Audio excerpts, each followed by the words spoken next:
नमस्कार, UP live देख रहे हैं आप, साथ आपके मैं हूं ज्योति आर्या। बीजेपी ने 2027 के विधानसभा चुनाव को लेकर तैयारियां तेज कर दी हैं। खासतौर पर पश्चिमी यूपी में जाट वोटरों को साधने की पूरी कोशिश हो रही है। गाजियाबाद के नेहरू नगर में आरएसएस और बीजेपी के साथ में समन्वय बैठक हुई, जिसमें मुख्यमंत्री योगी आदित्यनाथ समेत कई बड़े नेता शामिल हुए। ये रिपोर्ट देखिए।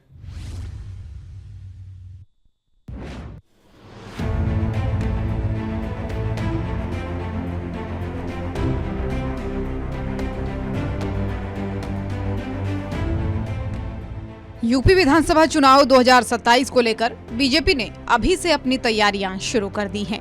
खासतौर पर पश्चिमी उत्तर प्रदेश में पार्टी अपनी पकड़ को और मजबूत बनाना चाहती है। इस इलाके में जाट समुदाय के वोटरों की बड़ी संख्या है, जो चुनाव में अहम भूमिका निभाते हैं। इस रणनीति के तहत बीजेपी और राष्ट्रीय स्वयंसेवक संघ ने मिलकर एक समन्वय बैठक की, जो गाजियाबाद के नेहरू नगर में सरस्वती शिशु मंदिर में हुई है। इस बैठक में कई बड़े नेता और पदाधिकारी शामिल हुए हैं, जिसमें मुख्यमंत्री योगी आदित्यनाथ भी मौजूद रहे। बैठक में पश्चिमी उत्तर प्रदेश में बीजेपी की स्थिति को कैसे बेहतर किया जाए। पिछले कुछ सालों में बीजेपी ने इस इलाके में अपनी पैठ बढ़ाई है, खासकर 2017 और 2022 के विधानसभा चुनाव में। फिर भी 2024 के लोकसभा चुनाव में पार्टी को यहां से उम्मीद के मुताबिक नतीजे नहीं मिले। इस बैठक में करीब 3 घंटे तक गहन चर्चा हुई, जिसमें मेरठ और ब्रज प्रांत के आरएसएस के बड़े पदाधिकारी शामिल हुए। बीजेपी की ओर से प्रदेश अध्यक्ष भूपेंद्र चौधरी और संगठन मंत्री धर्मपाल सिंह भी मौजूद रहे। भूपेंद्र चौधरी खुद जाट समुदाय से आते हैं और पश्चिमी यूपी से हैं, इसलिए उनकी भूमिका इस रणनीति में अहम मानी जा रही है। पश्चिमी उत्तर प्रदेश में बीजेपी को मजबूत करने के लिए संगठन और सरकार के बीच बेहतर तालमेल का भी जोर दिया गया। योगी आदित्यनाथ की मौजूदगी से साफ है कि सरकार भी इस तैयारी में पूरी तरह साथ है। ये बैठक बीजेपी की लंबी रणनीति का हिस्सा है, जो आने वाले चुनाव में बीजेपी को मजबूत स्थिति में ला सकती है। ब्यूरो रिपोर्ट, सूर्या समाचार। केंद्रीय संसदीय कार्य मंत्री किरेन रिजिजू ने बुधवार को लोकसभा में वक्फ संशोधन विधेयक पेश किया। बिल के जरिए वक्फ बोर्ड की संपत्तियों को कानूनी दायरे में लाए जाने का प्रस्ताव है। किरेन रिजिजू ने लगभग 1 घंटे तक अपनी बात रखी। उन्होंने कहा कि कांग्रेस के नेतृत्व वाली यूपीए सरकार ने 5 मार्च 2014 को 123 प्राइम प्रॉपर्टी को दिल्ली वक्फ बोर्ड को ट्रांसफर कर दिया। ऐसा लोकसभा चुनाव से ठीक पहले अल्पसंख्यक वोटों के लिए किया गया, पर चुनाव हार गए। और क्या कुछ बड़ी बातें उन्होंने कही, इस रिपोर्ट में देखिए।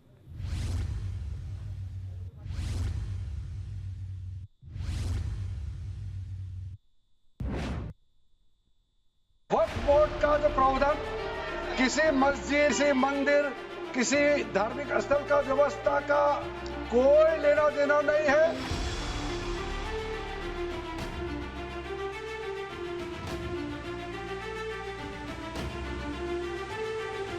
कि जो लोग इस बिल को विरोध कर रहे थे, वो हृदय में भी बदलाव होगा। पॉजिटिव सोच के साथ इस बिल में सब समर्थन करेंगे, ये मैं विश्वास के साथ आगे अपना बात रखना चाहता हूं। आखिरकार जिस बिल पर इतने दिनों से हंगामा बरपा हुआ था, पक्ष और विपक्ष के बीच जुबानी जंग छिड़ी हुई थी, वो बिल संसद के पटल पर रख दिया गया। जी हां, संसदीय कार्य मंत्री किरेन रिजिजू ने लोकसभा में वक्फ संशोधन विधेयक 2024 पेश किया। इस विधेयक को लेकर विपक्ष की ओर से सरकार की मंशा पर लगातार सवाल उठाए जा रहे हैं। इसे लेकर केंद्रीय मंत्री किरेन रिजिजू ने लोकसभा में अपने संबोधन में साफ कर दिया कि वक्फ बोर्ड के प्रावधानों का किसी मस्जिद, मंदिर या धार्मिक स्थल के प्रबंधन से कोई लेना देना नहीं है। ये केवल संपत्ति प्रबंधन का मामला है। वक्फ बोर्ड का जो प्रावधान किसी मस्जिद, किसी मंदिर, किसी धार्मिक स्थल का व्यवस्था का कोई लेना देना नहीं है। ये सिंपली एक प्रॉपर्टी का मैनेजमेंट का विषय है। ये कोई मुसलमान अपना ज़कात देता है, फितरा देता है, उसको हम पूछने वाला कौन होते हैं? ये आपका धार्मिक भावना से जुड़े हुए चीज है, उसमें सरकार का कोई लेना देना नहीं है। लेकिन ये वक्फ प्रॉपर्टी का मामला है, लेकिन वक्फ प्रॉपर्टी का मैनेजमेंट करता है, मुतवालिज करता है। संसदीय कार्य मंत्री किरण रिजिजू ने ये भी कहा कि वक्फ विधेयक किसी भी धार्मिक व्यवस्था, किसी भी धार्मिक संस्था या किसी भी धार्मिक प्रथा में किसी भी तरह से हस्तक्षेप नहीं कर रहा है।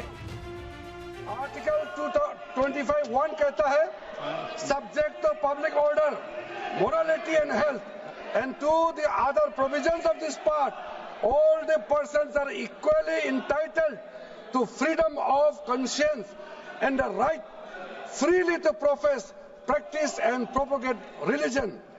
सर, गवर्नमेंट किसी भी धार्मिक व्यवस्था को, किसी भी रिलीजियस इंस्टीट्यूशन, कोई धार्मिक काम में हस्तक्षेप करने नहीं जा रहा है। अपने संबोधन के दौरान किरण रिजिजू ने कांग्रेस को भी आड़े हाथों लिया। उन्होंने कहा कि 2013 में सिखों, हिंदुओं, पारसियों और अन्य लोग वक्फ बना सकते थे। ये बदलाव कांग्रेस ने 2013 में किया था। कांग्रेस ने बोर्ड को खास बनाया। शिया बोर्ड में सिर्फ शिया ही शामिल होंगे। एक धारा जोड़ी गई कि वक्फ का प्रभाव हर दूसरे कानून पर हावी होगा। सर, एक प्रावधान आया सेक्शन 108। उस सेक्शन 108 में ये लिखा गया है कि वक्फ बोर्ड का जो प्रावधान है, इस देश में कोई भी मौजूदा कानून के ऊपर में रहेगा, ओवरराइडिंग इफेक्ट रहेगा, ऐसा आपने कानून बनाया है। इस देश में ऐसा कानून कैसे मंजूर कर सकते हैं अध्यक्ष महोदय जी? हर कानून अपना अपना हिसाब से चलता है, लेकिन एक कानून दूसरे कानून के ऊपर में ओवरराइडिंग इफेक्ट होगा, ये कोई भी मान्यता नहीं दे सकता है।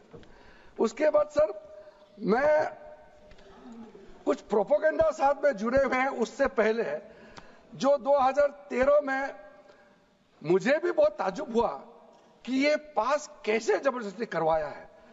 2013 में वक्फ पे यूजर जो आपने प्रावधान डाला, उसके बाद 1970 से एक केस चल रहा था दिल्ली के अंदर में। दिल्ली के अंदर में हमारा सीजीओ कॉम्प्लेक्स है, पार्लियामेंट बिल्डिंग है, कई प्रॉपर्टीज है, और इसको वक्फ बोर्ड, दिल्ली वक्फ बोर्ड ने क्लेम किया कि ये वक्फ प्रॉपर्टीज है।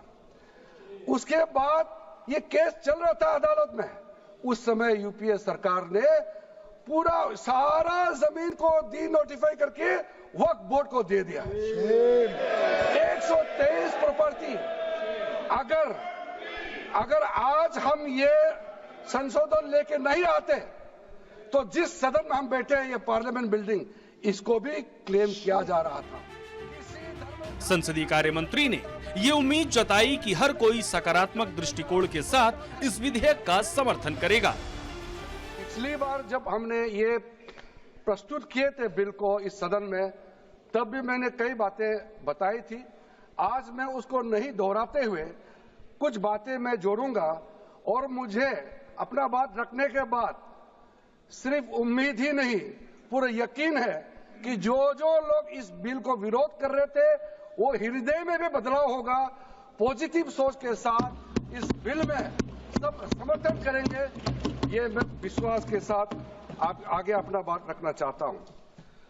क्योंकि मैं पॉजिटिव नोट से बात रखना चाहता हूं, तो इसलिए एक मेरे जो मन की बात है मैं कहना चाहता हूं, तो इससे अच्छा संदेश जाए। किसी की बात कोई, अध्यक्ष महोदय, किसी की बात कोई बदगुमान ना समझे, इस जमीन का दर्द कभी आसमान ना समझेगा। ये मैं दिल से कह रहा हूं, क्योंकि अच्छा सोच के साथ, बड़ा दिल के साथ, खुले मन से मैं ये प्रस्ताव आपके सामने में पेश कर रहा हूं। लोकसभा में वक्फ संशोधन विधेयक पेश करने के बाद संसदीय कार्य मंत्री किरण रिजिजू ने ये भी कहा कि आज हमारे देश में कुल वक्फ संपत्ति 4.9 लाख से बढ़कर 8.72 लाख हो गई है। अगर इन 8,72,000 संपत्तियों का सही से प्रबंधन किया जाए तो इससे न केवल मुसलमानों का जीवन बेहतर होगा, बल्कि पूरे देश की तकदीर भी बदल जाएगी। वहीं ये बिल पेश होने के दौरान विपक्ष कई बार हंगामा भी करते हुए नजर आया। ब्यूरो रिपोर्ट, सूर्या समाचार।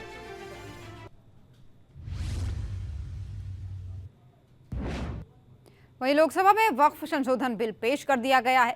इसी कड़ी में लखनऊ में बीजेपी अल्पसंख्यक मोर्चा के कार्यकर्ताओं ने खुशी जताई है और एक दूसरे को मिठाई खिलाकर जश्न मनाया है। इस रिपोर्ट में देखिए।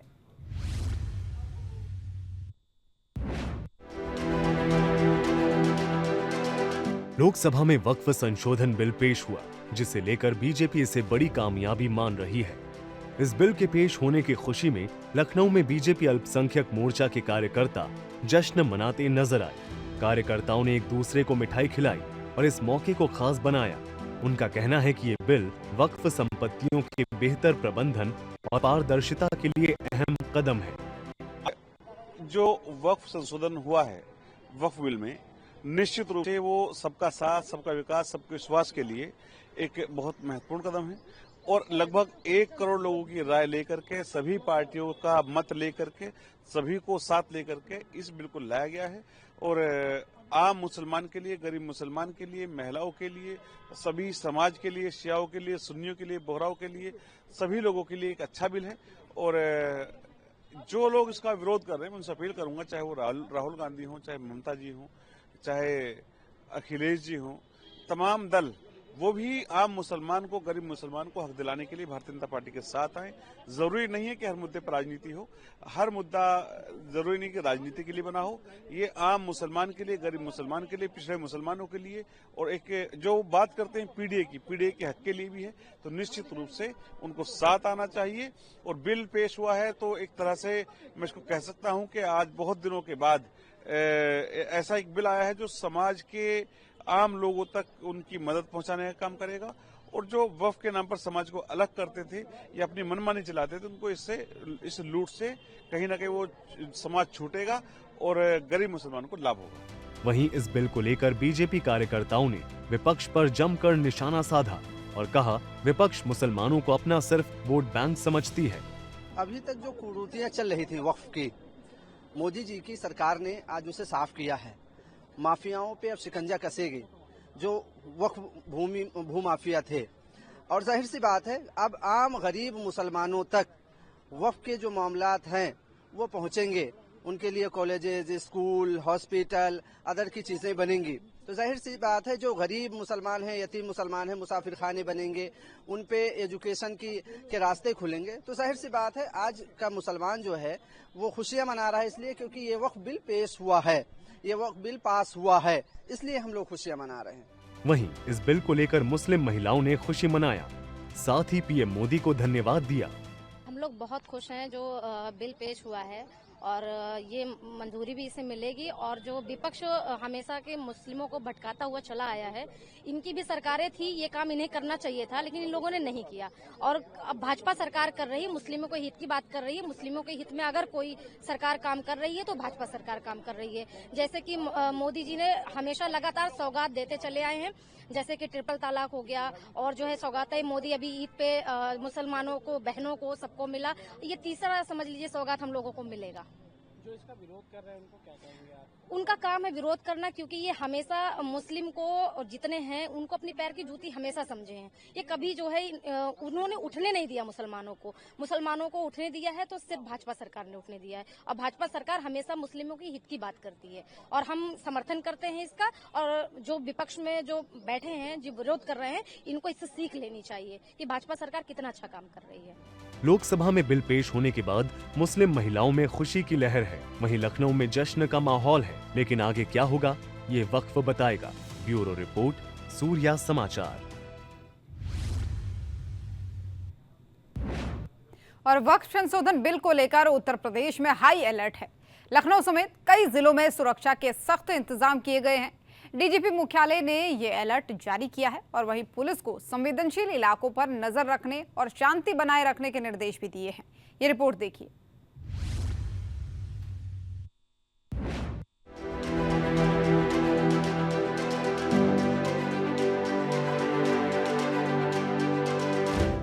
लोकसभा में वक्फ संशोधन बिल पेश किया गया।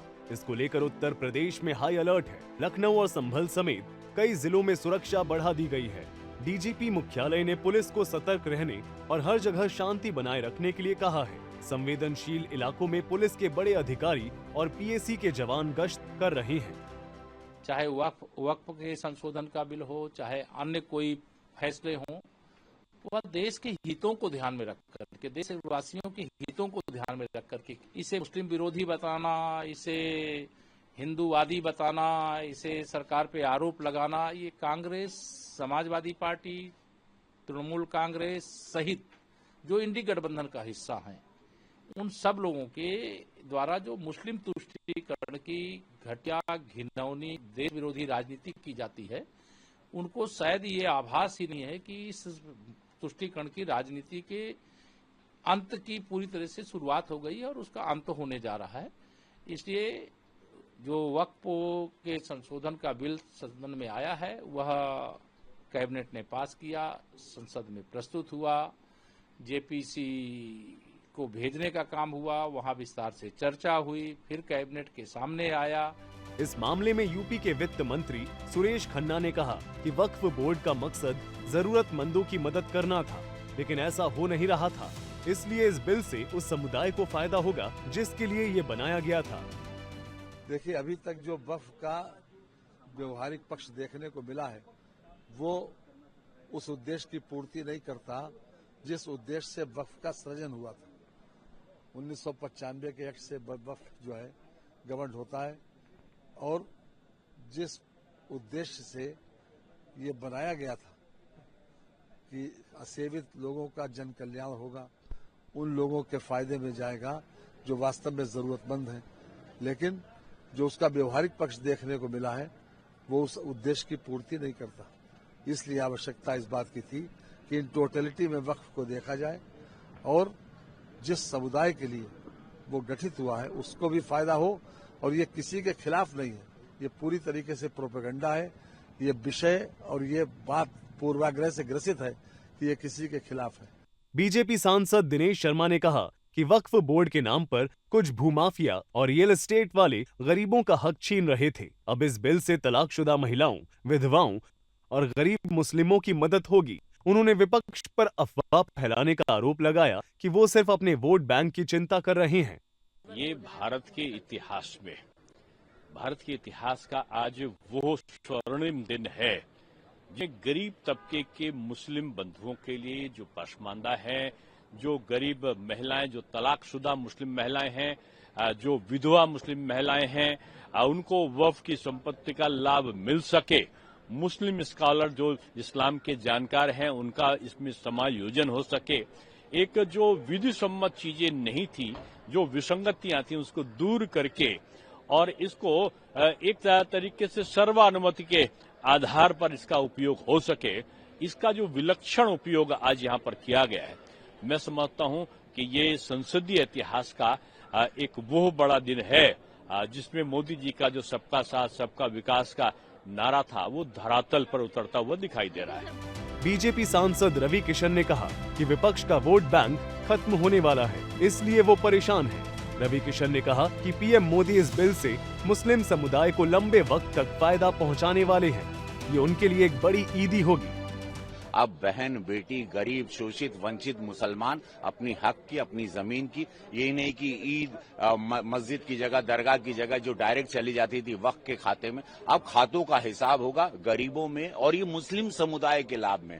भाजपा के लिए, भाजपा सरकार के लिए कुछ बनने नहीं जा रहा, ये मुस्लिम समुदाय ही इसका लाभ पाएगा, गरीब, शोषित, वंचित। इसीलिए पीड़ा ये सारे ठेकेदार जो नेता हैं वोट बैंक के, उनको पीड़ा हो रही है। लेकिन ये ईदी है, जान लीजिए, आप मेरी बात याद रखिएगा ऑन रिकॉर्ड, ये गरीब मुस्लिमों के लिए हमेशा के लिए ईदी है। सब लोग, कई लाख करोड़ की जमीन अब मुस्लिम गरीबों के लिए, उनकी कॉलोनी बनेगी, उनके स्कूल बनेंगे, कॉलेजेस बनेंगे, उनके जीवन के लिए, उनकी भलाई के लिए होगा। झुग्गी झोपड़ियों में जो रहते हैं, कभी ये समुदाय ने सिर्फ वोट लिया, लेकिन उनके भविष्य के लिए, जीवन के लिए आज तक इस समुदाय के लिए किसी ने नहीं सोचा, सिर्फ मोदी जी सोच रहे हैं। वक्फ बिल पर बहस जारी है। यूपी में शांति बनाए रखने के लिए पुलिस पूरी तरह तैयार है। सरकार इसे गरीबों के हक की लड़ाई बता रही है तो विपक्ष इसे राजनीति से जोड़ रहा है।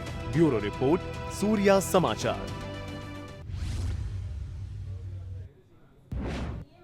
और उधर संभल में पुलिस ने हालात पर काबू रखने के लिए सामान्य रूट मार्च किया। पुलिस फोर्स पूरी तरह से सतर्क है और इलाके में शांति बनी हुई है। साथ ही सोशल मीडिया पर भी नजर रखी जा रही है। ये रिपोर्ट देखिए।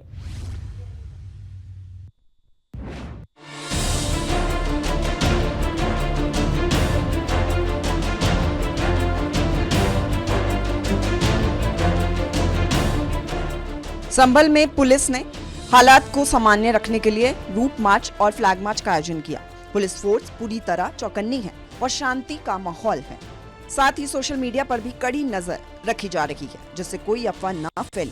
संभल थाना क्षेत्र में लगातार फूट पेट्रोलिंग हो रही है, जिससे लोगों को किसी तरह की दिक्कत न हो। इन सब में फूट पेट्रोलिंग की जा रही है, जैसे हम लगातार करते आए हैं। शासन का आदेश भी है शुरू से ही, तो उसको ही उसी के मद्देनजर फूट पेट्रोलिंग कर रहे हैं। कौन कौन सी पुलिस और फोर्स लगी है? RRF है, PSC है और पुलिस है थाने का इतना फोर्स है, वो सब है।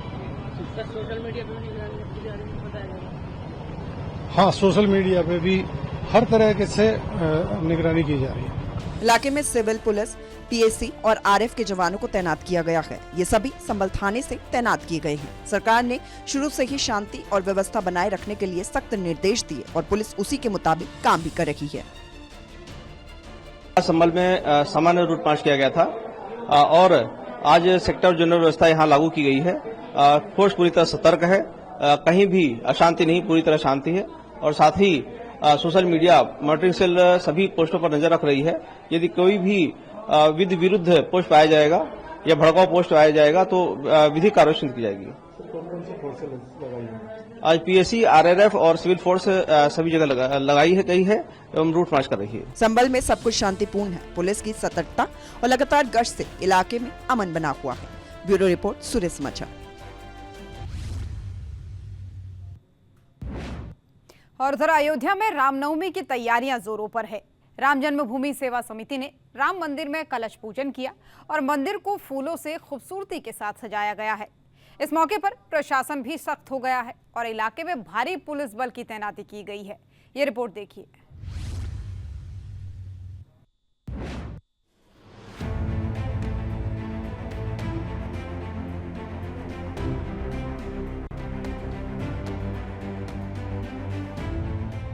अयोध्या में रामनवमी का उत्साह चरम पर है। राम जन्मभूमि सेवा समिति ने राम मंदिर में खास कलश पूजन किया, जिससे तैयारियां और भव्य हो गई। मंदिर को रंग बिरंगे फूलों से सजाया गया है, जो देखते ही बनता है। हर तरफ भक्ति का माहौल है। इस बीच प्रशासन ने भी कमर कस ली है। शांति और व्यवस्था बनाए रखने के लिए इलाके में भारी पुलिस बल तैनात किया गया है। सदा जाता रहा है रामनवमी के पावन पर्व पर राम जन्मभूमि सेवा समिति ये सदा कलश पूजन राम जन्मभूमि परिसर पर भगवान के सामने गर्भगृह में पूजन करती आ रही है और यह 125वां वर्ष है जो निरंतर जाता रहा है और सदा कलश का पूजन होता है और वही पूजित कलश को फिर ले जाकर के राम जन्मभूमि सेवा समिति ले जाकर के फिर एकादशी के दिन वो ले जाकर ठंडा करती है और नवमी के दिन जाकर के यहाँ राम जन्मभूमि सेवा समिति के लोग वहाँ आरती में भी सम्मिलित होकर के और सूक्तों के साथ वाल्मीकि रामायण, रामचरितमानस, नवाह पारायण का पाठ भी होता है। ये परंपरा रही है और 125 वर्षों से निरंतर चला आ रहा है। डीएम चंद्र विजय सिंह के नेतृत्व में अयोध्या प्रशासन पूरी तरह सतर्क है। भीड़ को काबू में रखने और श्रद्धालुओं की सुरक्षा के लिए खास इंतजाम किए गए हैं। मंदिर के आसपास निगरानी बढ़ा दी गई है ताकि रामनवमी का त्योहार शांति से मनाया जा सके। के अवसर पर ही क्योंकि बहुत बड़ी संख्या में श्रद्धालु आने की संभावना है, इसको दृष्टिगत देखते हुए उनको किसी तरह की कोई दिक्कत ना हो तो उसके लिए व्यवस्थाएं की गई हैं। पानी की और छाया की, और जहाँ पे श्रद्धालु चलेंगे वहाँ पे भी मैटिंग की व्यवस्था रहेगी ताकि किसी तरह कोई दिक्कत ना हो। इसके अलावा ट्रस्ट के साथ भी हम लोग की बैठक हुई है, उनके माध्यम से भी बहुत सारी व्यवस्थाएं जो है श्रद्धालु के लिए की जा रही हैं और बहुत ही भव्य तरीके से रामनवमी का त्यौहार जो है वो मनाया जाएगा। और इस अवसर पर हमारे जितने भी मजिस्ट्रेट हैं, पुलिस ड्यूटी है, ये सब भीड़ को नियंत्रित करने के लिए जैसे महाकुंभ के समय पे था और उसी तर्ज पर सारे मजिस्ट्रेट और पुलिस ड्यूटी जो रहेंगी और जो हमारे श्रद्धालुओं को बहुत आसानी से सुगमता से दर्शन हो जाए रामलला के उस अवसर पर और उस तरह की व्यवस्था रहेगी। अयोध्या में रामनवमी की तैयारियां पूरी हो चुकी हैं। मंदिर की सजावट और प्रशासन की सख्ती से ये त्योहार यादगार बनने वाला है। ब्यूरो रिपोर्ट, सूर्या समाचार। इस ब्रेकिंग के स्पॉन्सर है SUD life, protecting family and enriching lives. ऐसे ही टोटल कमिटमेंट के साथ अपने प्रीमियम्स भरते रहें, क्योंकि गेम ऑफ लाइफ में जीत जरूरी है। Protecting families, enriching lives. और खबरों में आगे बढ़ते हुए अब रुख बड़ी खबर का, जो लखनऊ से सामने आ रही है। पुलिसकर्मियों को मिला प्रमोशन। 230 कांस्टेबल का हेड कांस्टेबल पद पर प्रमोशन हुआ। पुलिस मुख्यालय ने जारी किया प्रमोशन लिस्ट। 2013-14 और 15 बैच के सिपाहियों को प्रमोट किया गया, यानी उनका प्रमोशन हुआ है। और प्रमोशन वाली लिस्ट भी आपको दिखा रहे हैं आपके टीवी स्क्रीन पर। तो 230 कांस्टेबल को हेड कांस्टेबल पद पर प्रमोशन किया गया है। पुलिस मुख्यालय ने जारी किया है ये प्रमोशन लिस्ट, पुलिस मुख्यालय ने जारी की है।